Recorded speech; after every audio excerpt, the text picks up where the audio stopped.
access to Gaza and to prevent further destruction of life and suspend arms transfers or financial assistance that could contribute to further genocidal acts. Referitor la ofensiva începută luni noapte, avioanele de luptă izraeliene au efectuat atacuri aproape fără încetare asupra orașului Gaza, acțiuni însoțite de foc de artilerie. Tancurile au intrat puțin mai târziu în oraș, unde se crede că se mai află sute de mii de palestinieni. Discut despre ceea ce se întâmplă acolo împreună cu Andrei Șvarț, analist de politică externă. Bine v-am găsit, vă mulțumesc pentru prezență. Mulțumesc pentru invitație. În ce notă ar trebui interpretată operațiunea terestră pe care a pornit-o Israel în Gaza City din ultimele ore? Păi, prima întrebare pe care mi-aș pune-o dacă nu aș cunoaște subiectul este de ce la aproape 2 ani de la momentul 7 octombrie, masacrele acelea din sudul Israelului, de ce Israelul încă nu a intrat în cea mai populată zonă din fâșia Gaza, și anume orașul Gaza, practic al doilea oraș, dacă pornim de la nord la sud, din cele 5 mari orașe din Gaza, din fâșia Gaza. De ce nu a intrat acolo? Pentru că acolo au fost duși marea majoritate a celor răpiți pe 7 octombrie și, din câte se știe în acest moment, sunt 48 de persoane care se află încă în mâinile Hamas, dintre care 20 doar se speră în acest moment că ar mai fi în viață. Restul sunt cadavre ale celor uciși fie pe 7 octombrie, fie după 7 octombrie de către teroriștii Hamas. Și al doilea motiv pentru care nu s-a intrat în Gaza City, în orașul Gaza, este acela că acela este cel mai populat. Deci riscul pentru populația civilă este cel mai mare. Deci atunci când doamna Navi Pillay spune că Israelul ar comite genocid în Gaza, nu face acest lucru cu bună credință, pentru că dacă Israelul ar fi vrut să comită genocid în Gaza, atunci în niciun caz nu am vedea la 2 ani de la începutul operațiunii în Gaza, a războiului antiterorist în Gaza, nu am vedea că este un spor demografic pozitiv al populației palestiniene din Gaza.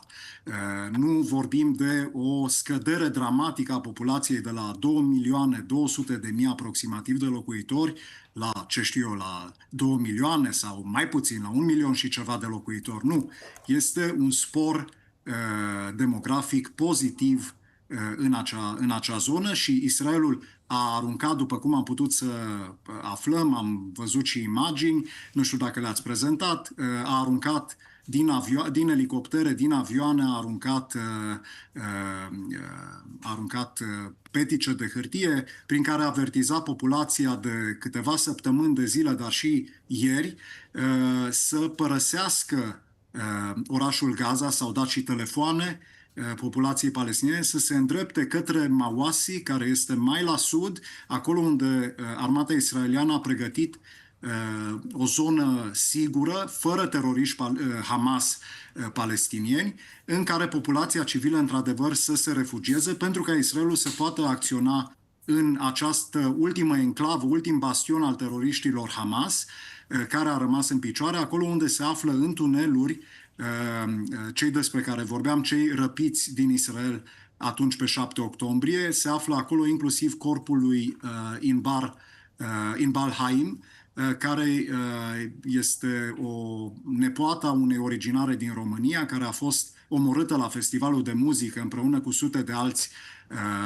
tineri și corpul ei se află probabil într-unul dintre tunelurile de sub Gaza City, împreună cu mulți alții. Deci, situația este una imposibilă, a fost creată a fi imposibilă atât pentru populația civilă palestiniană, cât și pentru Israel de către teroriștii Hamas, cei care au guvernat cu bună știință din partea populației din Gaza, trebuie să o spunem, ba chiar votați de către aceștia, a guvernat acest stat palestinian de facto, dacă nu de iure, timp de 18 ani. Da? Deci din 2005 până în 2023, atunci când au hotărât să lanseze acel masacru asupra populației civile din Israel.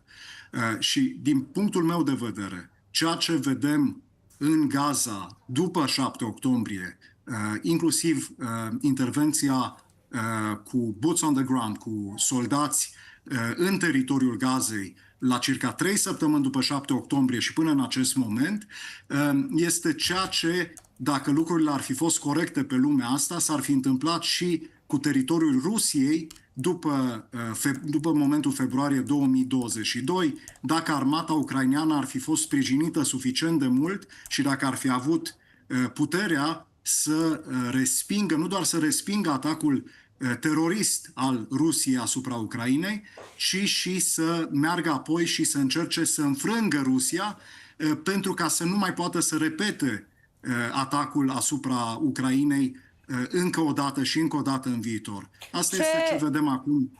Vă rog. Din perspectiva dumneavoastră, pentru că o critică la nivelul comunității internaționale este clară, care susține comunitatea internațională, inclusiv prin vocile președintelui Macron, de exemplu, sau a premierului spaniol Pedro Sánchez. Am văzut și Germania și alte țări, că răspunsul dat de Israel, văzând tot ceea ce se întâmplă în ultimele luni în Gaza, este disproporțional cu acțiunea grupării teroriste Hamas din 7 octombrie. Întotdeauna când vorbim de proporționalitate în arena războiului, trebuie să înțelegem ce înseamnă acest lucru. Cei care sunt cercetători în domeniul studiilor de război, precum John Spencer de la West Point, da, de la Academia Militară a Statelor Unite, dar și o mulțime de alți, colonelul Kemp, care a fost conducătorul armatei britanice în Afganistan, spre exemplu, definesc foarte bine ce înseamnă proporționalitatea și, pe de altă parte, nu știu ce s-ar fi așteptat o mulțime de lideri politici din vest să însemne proporționalitatea. Israelul nu și-a propus vreodată și nu ar fi și nu există această educație în ce ar însemna proporționalitate? Să meargă în Gaza cu gândul de a ucide 1200 de palestinieni, de a viola, nu știu, 100 de femei, de fete palestinience, de a strangula bebeluși palestinieni, precum au făcut teroriștii Hamas și cei ai jihadului islamic palestinian? Nu, Israelul are două obiective în această luptă, și anume distrugerea organizației Hamas, care nu numai că a comis 7 octombrie neprovocat în vreun fel, ci a promis să repete 7 octombrie de nenumărate ori în viitor. Și al doilea scop este recuperarea, vedem aici două doamne de 70-80 de ani răpite din Israel de către teroriștii palestinieni, recuperarea celor în viață și a cadavrelor celor uciși de către palestinieni. Acestea sunt cele două obiective.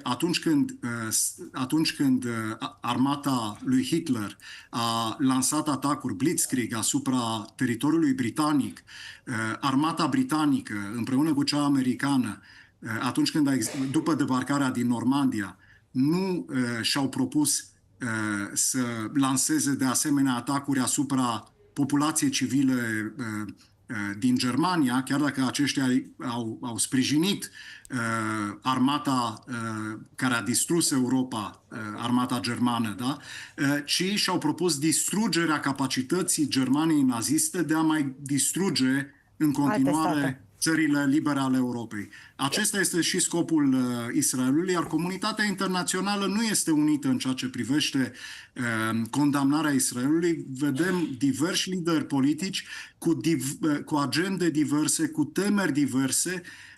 Unii dintre ei știm foarte bine, spre exemplu, despre Qatargate. Qatargate, care în repetate rânduri a fost descoperită în cadrul Parlamentului European, inclusiv membrii din România ai Parlamentului European sunt pe listele Qatarului, da? Este informație publică de ani de zile. La fel de bine și alți lideri europeni sunt motivați din punct de vedere economic de către acest emirat care susține terorismul islamist din întreaga lume și care, din păcate, are resurse financiare nelimitate, pentru că acolo vorbim de câteva sute de locuitori ai Emiratului, împreună cu câteva milioane de sclavi, practic, din Asia de Sud-Est, indieni, indonezieni și așa mai departe, care muncesc acolo în condiții oribile. Am văzut ce s-a întâmplat la construirea acelor megalomane stadioane pentru Cupa Mondială și au murit mii de oameni construindu-le. Deci acest emirat are resurse nelimitate și vedem acest lucru din sponsorizările în mod dar deschis. totuși, la nivel de comunitate internațională, domnule Schwarz, exact aceste emirate sunt luate cu rolul de mediator între Israel și Hamas. Acceptat cumva, am văzut inclusiv de Israel, cel puțin Qatarul, cu diferite ocazii atunci când cele două tabere au încercat să ajungă la un armistițiu. Vă mulțumesc tare mult, domnule Schwarz, din păcate nu mai avem timp. Aș mai preciza ceva. Chiar și în Israel a fost un mare scandal, pentru că în apropierea premierului Netanyahu au fost câteva persoane care se pare că au primit sponsorizări, că tot le-am spus așa, din partea Qatarului. Asta nu înseamnă că ceea ce am spus mai devreme nu este valabil. Pe de altă parte, avem preocupări de natură geostrategică, inclusiv bazele americane, CENTCOM, care se află în Qatar, și toate aceste elemente trebuie să ținem cont de ele. Nu este o situație atât de simplă încât să spunem e negru acolo, alb acolo, în niciun caz în privința Israelului. Vă mulțumesc foarte mult, domnule Schwarz, pentru analiza oferită. Iar Israel vrea să elimine infrastructura teroristă din Gaza, este declarația ambasadorului israelian la București, făcută în exclusivitate pentru Euronews România.